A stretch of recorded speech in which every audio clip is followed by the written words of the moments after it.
Hi friends, അസ്സലാമു അലൈക്കും. ഇന്നത്തെ റെസിപ്പി തട്ടുകട സ്പെഷ്യൽ ബീഫ് ഫ്രൈ ആണ്. നല്ല ക്രിസ്പിയായ, നല്ല എരിവുള്ള, നല്ല ടേസ്റ്റിയായ തട്ടുകട സ്പെഷ്യൽ ബീഫ് ഫ്രൈ എങ്ങനെ ഉണ്ടാക്കാമെന്ന് നോക്കിയാലോ. അതിനു മുമ്പ് ആരെങ്കിലും എൻ്റെ ചാനൽ സബ്സ്ക്രൈബ് ചെയ്യാൻ ബാക്കിയുണ്ടെങ്കിൽ ഒന്ന് സബ്സ്ക്രൈബ് ചെയ്യൂ, ലൈക്ക് ചെയ്യൂ, കമൻറ്റ് ചെയ്യൂ. ആദ്യം ഒരു പാത്രം അടുപ്പിൽ വെച്ച് അതിലേക്ക് 10 റെഡ് ചില്ലി, 10 ചെറിയുള്ളി, പിന്നെ ഒരു 5-8 അല്ലി വെളുത്തുള്ളി കൂടി ചേർത്ത് കൊടുക്കണം. അതും ചേർത്ത് കൊടുക്കുക. പിന്നെ ഒരു കഷ്ണം ഇഞ്ചി, പിന്നെ ഒരു 1/2 സ്പൂണ് വലിയ ജീരകം, അതും കൂടി ചേർത്ത് ലോ ഫ്ലെയിമിൽ വെച്ച് ഒന്ന് ചൂടാക്കുക.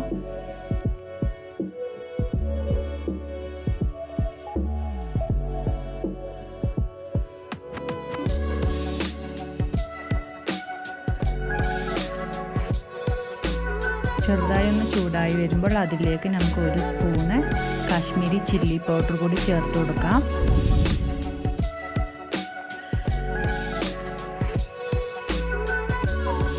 പിന്നെ വേണ്ടത് ഒരു 1/2 സ്പൂണ് മഞ്ഞൾപ്പൊടി, അതുകൂടി ചേർത്ത് കൊടുക്കണം. പിന്നെ 1 സ്പൂണ് കുരുമുളക് പൊടിയും കൂടി ചേർത്ത് ഇളക്കി ചൂടായതിന് ശേഷം ഗ്യാസ് ഓഫ് ചെയ്യുക. എന്നിട്ട് ഇതെല്ലാം മിക്സിയിൽ നന്നായി അരച്ചെടുക്കുക.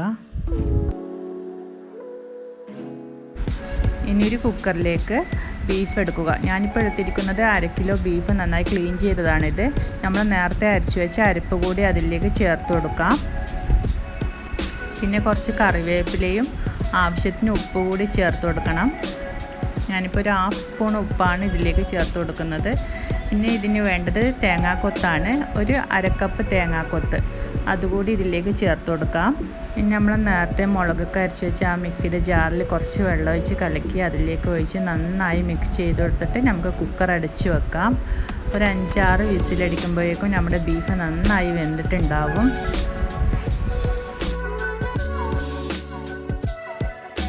ഇനിയൊരു പാത്രം അടുപ്പിൽ വെച്ച് അതിലേക്ക് കുറച്ച് വെളിച്ചെണ്ണ ഒഴിച്ച് കുറച്ച് തേങ്ങാക്കൊത്തിട്ട് ഒന്ന് വറുത്തെടുക്കാം.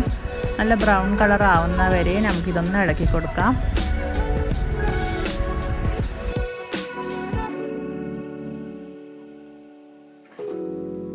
ഇനി നമുക്ക് കുക്കറൊന്ന് ഓപ്പൺ ആക്കി നോക്കാം. നമ്മുടെ ബീഫ് ഇപ്പോൾ നല്ലപോലെ വെന്ത് കഴിഞ്ഞു.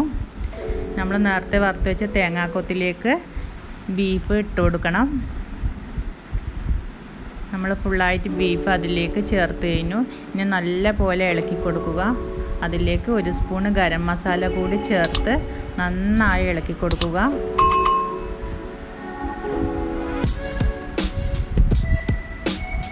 പിന്നെ കുറച്ച് കറിവേപ്പില കൂടി ചേർത്ത് കൊടുക്കാം.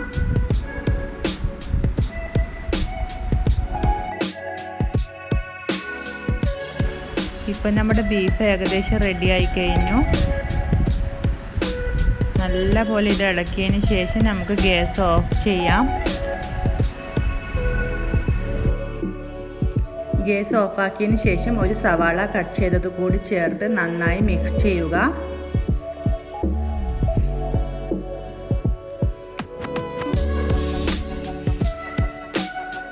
ഇപ്പം നമ്മുടെ സ്വാദിഷ്ടമായ ബീഫ് ഫ്രൈ റെഡി ആയി കഴിഞ്ഞു. ഇത് നമ്മുടെ പത്തിരിയുടെ കൂടെയും പൊറാട്ടയുടെ കൂടെയൊക്കെ നല്ലൊരു കോമ്പിനേഷനാണ്. നിങ്ങൾ എന്തായാലും ഇത് ട്രൈ ചെയ്ത് നോക്കണം.